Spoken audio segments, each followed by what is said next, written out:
call me Rhamzan.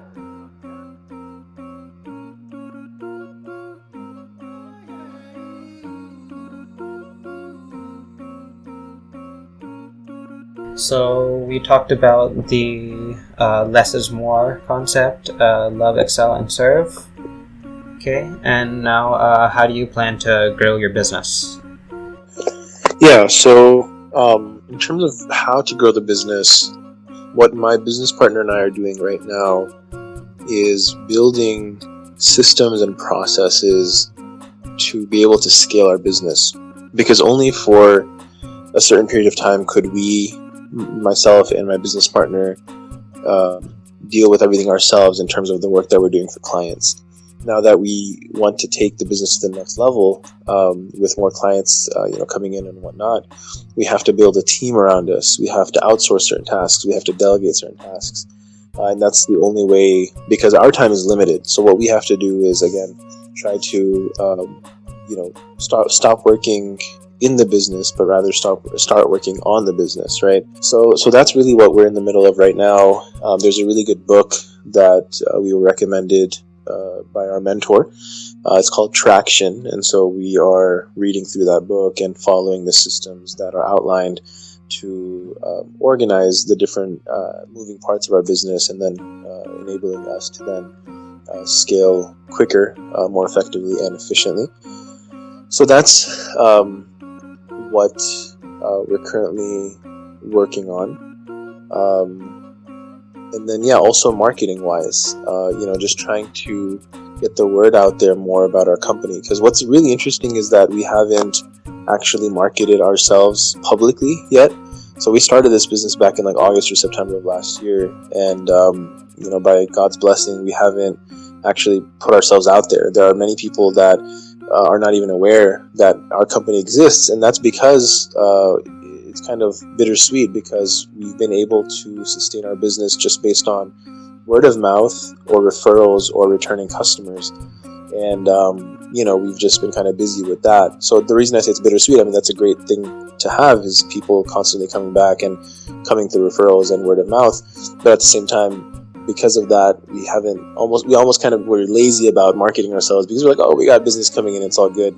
So that's another thing that, we are currently working on, because of course once we set up systems within our business, then we can attract more clients. So through our marketing, we attract more clients, and then being able to scale and take on those clients. Because right now, if we market, we can't even take those clients on, so it makes no sense, because we don't have the systems in place. So we're putting those systems in place so that we can do that. And the reason systems are so important in any business is that when you look at another book I would recommend someone to read when they're starting out is called The E-Myth Revisited, or The E-Myth.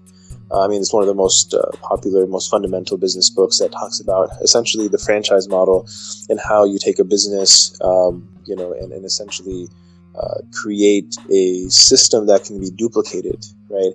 And that's how all these franchise models work. You look at any fast food place, major fast food place like McDonald's or any other one that is, that has multiple locations and multiple branches. What you'll notice is that every single one of them does things almost the exact same way. And the reason for that is because that company has set up systems and processes that can be duplicated and scaled at that level. And so that's why we are doing that as well, so we can do that with our business. I feel like this is more life and the lifestyle of an entrepreneur. So how do you avoid interest in life in general? Yeah, that's a very very complicated and very sort of packed question. There's so many facets to it. There's so many different ways, I guess, that could be answered. By no means am I an expert, not even close. I'm fairly a novice when it comes to financial management and whatnot. So I don't know if I can speak to this, professionally, but I would say when it comes to interest of course has to do with the debt. There are, someone I listen to a lot is Dave Ramsey. Dave Ramsey is all about not going into debt, not using credit cards, and not going into interest. So not accruing interest through those loans and those debts. So, I would say, number one, try not to live beyond your means. Many people, when they have a credit card, they, from in their minds, they might make certain purchases that they're not even able to afford, and they're thinking, okay, well, I'll be able to pay this off at the end of the month, but they're not able to. So that credit card gives them a false sense of money or wealth that's not actually existent. So I, in fact, actually don't have a credit card. I've never had a credit card. My dad actually has never had a credit card, so he has no credit whatsoever, and I have no credit either. So it's quite shocking to people when if we're renting an apartment or anything, that when our credit is checked, it's like no credit whatsoever. So I mean, the point is that it's unfortunate that we live in a financial system, not even just in this country but globally now, where it's based on your credit. And essentially what credit means, to the best of my knowledge, is how good you are at keeping debt or paying off debt, meaning that you have to have debt in the first place to pay it off, right, to build that credit. So that, I would say, again, there's it's a very controversial topic, credit cards and debt and interest, because there are people who will say that, okay, there are good forms of debt. You can use debt to actually create wealth and stuff like that. So I don't want to get too much into it because I know people may disagree or there's controversial opinions about it. But I would say, just a general concept is just, don't live beyond your means. Live frugally. And I also would say to trust in Allah, right? To trust in God, that He will. He's the provider, right? He's the ultimate provider, and whatever is meant for you will come no matter what. So you just try your best in whatever you can. And also, I would say, a lot of times people are pursuing wealth not almost mindlessly because other people are doing it, or because there's this false sense of like, I need to get to this level, or to in my career or with my money, and then I can do this, and this. And I think there's even research done that shows that one's level of happiness is not actually affected or improved much after a certain threshold, which, if I'm not mistaken, the research shows is around $70,000 a year. Meaning that if you're making less than $70,000, it makes sense to try to get to $70,000, and you will actually be happier at $70,000 than, let's say, $40,000 or $50,000. But if you're already at $70,000, to go any higher than that, not that you shouldn't, or that you shouldn't have a goal to, but the point is that if you think that you're going to be way happier making 100 versus 70, or making 150 versus 70, that's actually a facade, and the research actually supports that and shows that. So I know I kind of went on a tangent there, but the point is that that would be my advice. I would also say look for alternative routes. And by the way, just to kind of back that up, I mean, a lot of times we go to prestigious universities, and that involves debt and getting student loans, or we buy a house, or we buy a car. These types of things, again, why are we doing these things? Why can't a person just rent and live in an apartment? Why is it necessary to get a house and then put yourself in debt and then accrue interest, right? Or accrue interest on a car, or accrue interest on student loans? A lot of times the answer to that question is not clear, or is unknown, or it's because, what are people going to say if we live in an apartment? What are people going to say if we drive this old car instead of a new car? What are people going to say if our son doesn't go to like the best university, right? Or daughter. So the thing is that we have to, again, check ourselves, check our intentions. Who are we doing things for? Is the intention to please God, or is it to please others? Is it to please our own desires, or is it to please God? So I feel like a lot of the issues with regards to interest and with financial management actually has a lot to do with many kind of internal underlying values and virtues that we have to check ourselves on a daily basis.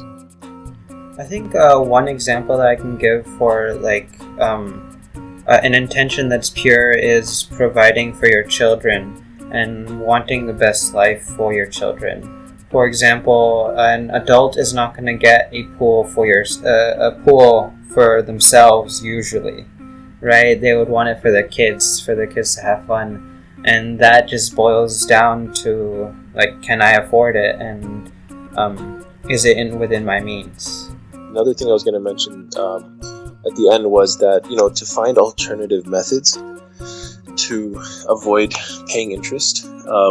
whether that may be getting a loan that's interest-free from a family member, from a relative who might be willing to help you out, who may be well off and they have disposable income to be able to do that, or even going to an organization, for example, a continuous charity, which is based in Dallas. They're an organization that gives interest-free student loans to, I think it's graduate students, if I'm not mistaken, and they're doing an amazing job. And they have basically a financial model set up that's sustainable and that enables them to actually do it interest-free, which is incredible.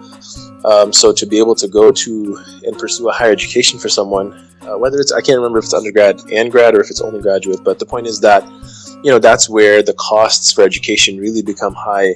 And there's, this organization is doing a very beautiful and noble thing in helping people pursue that education without having to compromise their values and going and accruing interest. So I would say that there's always ways and alternatives. All we have to do is be willing to trust God and trust that He will enable us to find that avenue and that alternative so that we don't have to compromise on our values.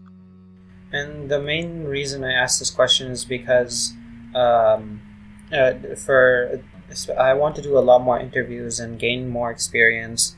And it's not about finding the entire solution to the problem. It's just finding a piece and finding other people with more pieces and then just putting them together. And that's something that the organization was that you were talking about has done. I believe I mentioned it earlier, the Moving It Forward campaign.